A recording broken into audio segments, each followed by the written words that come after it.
Renaud Georges, bonjour. Vous êtes le maire de Bonjour. Saint-Germain-au-Mont-d'Or. Vous êtes aussi vice-président de la métropole.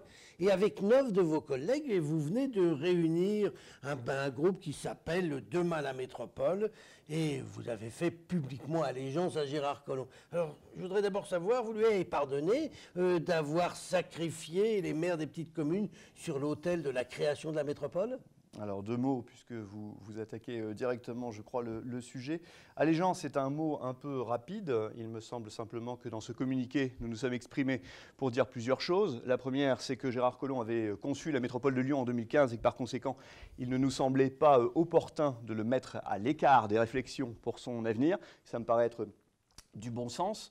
La seconde, c'est que nous avions le sentiment qu'autour du futur projet métropolitain, il fallait rassembler largement, et par conséquent que le président de la métropole, comme le maire de Lyon, était naturellement bienvenu, me semble-t-il, autour de la table, avec d'autres. Et enfin, la troisième chose que nous souhaitions dire, c'était sur la place des communes dans cette future métropole de Lyon, parce qu'effectivement, vous l'avez dit, l'ensemble des maires ne seront pas représentés en 2020. Pourtant, il nous semble important qu'ils le soient, c'est-à-dire qu'ils puissent participer à la définition comme à la mise en œuvre des politiques publiques. Alors, Renaud Georges, vous êtes favorable à ce fameux Sénat territorial que propose Collomb ? Vous savez, le diable se cache souvent dans les détails, donc j'ai besoin d'en savoir plus. Je pense que Gérard Collomb a commencé à faire une proposition. Vous êtes un de ses copains quand même avec lui, donc quand il dit un truc, je pense qu'il vous en a parlé avant. Je m'entends plutôt bien avec Gérard Collomb, comme je m'entends bien avec beaucoup de monde, je crois. Simplement, j'aime bien travailler avant de dire tout et n'importe quoi. Un Sénat territorial me semble être une donnée intéressante. Le Sénat, c'est le représentant des territoires. Demain, les territoires à la métropole de Lyon,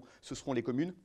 Il serait donc important qu'il soit représenté. Donc cette idée m'intéresse et j'ai envie de la creuser. Maintenant, il faudrait peut-être se mettre au travail. Oui, alors ça va fonctionner comment? On ne sait pas encore bien? Eh bien écoutez, aujourd'hui il y a un communiqué qui est sorti avec 10 personnes derrière. J'espère que la semaine qui vient va vous permettre d'enrichir votre journal et que d'autres nous rejoindront. Nous verrons cela. Mais en tout cas, je pense qu'on va être beaucoup à vouloir travailler sur ce sujet-là et à se mettre autour de la table. Oui. Ça va pas être un peu une usine à gaz, votre truc là? Pourquoi ce serait une usine à gaz? Je ne sais pas. On a fait la métropole justement pour supprimer des échelons et là vous nous en ramenez un de plus. Vous savez, il y a quelqu'un qui s'appelle Gérard Larcher, que j'aime bien, pourtant je ne suis pas les Républicains. Il est président du Sénat. Exact, il est président du Sénat et il disait quelque chose de très vrai à mon sens. Il disait que les maires étaient les élus les plus respectés de France aujourd'hui pour une raison assez simple. Ce sont des élus qui sont à proximité d'engueulades. Alors évidemment, c'est un peu facile à dire, mais ça signifie quoi? Ça signifie que le maire, lorsqu'il sort dans la rue, dehors, eh bien, il a ses citoyens. Et que ces citoyens, ils peuvent lui reprocher ses décisions, ils peuvent le faire en direct. Ça empêche les maires de prendre n'importe quelle décision. Je trouve qu'on devrait prendre plutôt image sur ce modèle-là et donc impliquer bien davantage les maires dans l'ensemble des collectivités qui les concernent. Renaud Georges, moi je me pose une question.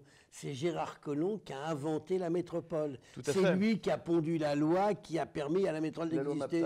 Pourquoi il n'a pas fait directement son usine à gaz dans la loi? C'est vrai ça. Pourquoi est-ce que Gérard Collomb n'aurait pas fait une collectivité à sa main? Eh bien tout simplement parce c'est ce qu'il a fait. En France, mais non, ce qu'il a fait. Pas tout à fait, non. En France, figurez-vous qu'il y a des institutions et qu'il y a une constitution et qu'on ne peut pas faire n'importe quoi. Alors cette métropole, il y a un suffrage pour elle qui s'appelle le suffrage universel. Et oui, il faut que les citoyens puissent s'exprimer. Donc non, moi je trouve ça plutôt intéressant que Gérard Collomb l'ait dit. Dès le départ, il me semble que la Constitution, ça va être un tout petit peu compliqué de la modifier pour la seule métropole de Lyon. Que n'aurait-on dit si Gérard Collomb avait changé la Constitution à sa main pour que la métropole puisse favoriser des gens dont on pouvait considérer qu'ils étaient ses alliés? Votre Sénat, là, il n'y a pas besoin de changer la Constitution? Pour faire un Sénat territorial, oui. Je ne sais pas. Est-ce que le règlement intérieur ne peut pas nous permettre de faire quelque chose qui puisse se ressembler à une instance intéressante avec les 59 maires autour de la table qui pourront participer aux décisions? Je demande à voir, mais c'est pour ça qu'il faut qu'on réfléchisse. Alors Renaud Georges, vous êtes une dizaine pour l'instant. Tout à fait. Qui êtes en pointe sur ce sujet. Vous êtes 30 dans le groupe Synergie. Ça veut dire qu'il y en a 20 qui ne sont pas du tout d'accord avec vous. Non, je ne suis pas certain que ce soit ça. Ça veut dire qu'il y en a pour l'instant 10 mais qui sont d'accord. Je ne suis pas certain que vous ayez raison. Mais bien sûr, mais l'avenir nous le dira, mon cher Gérard. Je pense simplement qu'aujourd'hui on est 10. Je pense qu'il y a un tiers de synergie avec des gens qui effectivement considèrent que Gérard Collomb n'a pas rempli des promesses qu'il ne nous avait pas faites parce qu'il souhaitait avoir un engagement de moyens, Gérard Collomb, autour de cette question des communes, pas un engagement de résultats. Il aurait été bien malhabile de le dire. Et puis un autre tiers qui lui est davantage hésitant et sur lequel, à mon avis, il faut que nous travaillions pour proposer des solutions qui soient un peu viables pour demain. Ce Sénat territorial est une idée intéressante, creusons-la. Alors, avant de nous quitter, Renaud Georges, juste une petite question. Vous connaissez bien Gérard Collomb, donc je suis sûr que vous allez pouvoir m'expliquer.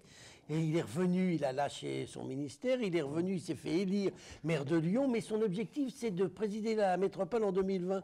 Pourquoi il n'a pas essayé de récupérer son poste de président de la métropole? Ça aurait été beaucoup plus logique. D'abord, c'est vous qui dites que Gérard Collomb veut absolument être président de la métropole non, c'est en pas moi 2020. qui le dis, c'est lui qui l'a dit. Non, Gérard Collomb a dit qu'il souhaitait pouvoir participer à l'élaboration de cette future métropole en 2020, mais aujourd'hui, on ne sait pas encore à quel poste il souhaitera aller. Et puis, simplement, vous savez, aujourd'hui, il y a une loi. Cette loi dit qu'en 2020, il n'y aura pas de cumul des mandats. Gérard Collomb revenait de son ministère. Il s'est appliqué immédiatement cette loi. Je ne vois pas bien ce qui doit être critiquable. Attendez, c'est pas une question de critiquable. Dès la mesure où lui nous a dit ce qui m'intéresse en 2020, c'est la métropole et la présidence de la métropole. Si, c'est vrai. Ça, on pourrait vous retrouver toutes les déclarations qu'il a pu faire en ce domaine. Mais je vous en trouverai autant qui diront que Gérard Collomb est passionné par sa ville, qu'il est passionné par ses habitants et qu'il a toujours voulu la ville de Lyon. C'est sa passion. Il me paraissait assez naturel qu'il candidate au poste de maire auquel il a été élu. Eh bien, on en restera là pour aujourd'hui. On vous aura entendu et puis on va suivre les aventures de votre groupe des 10.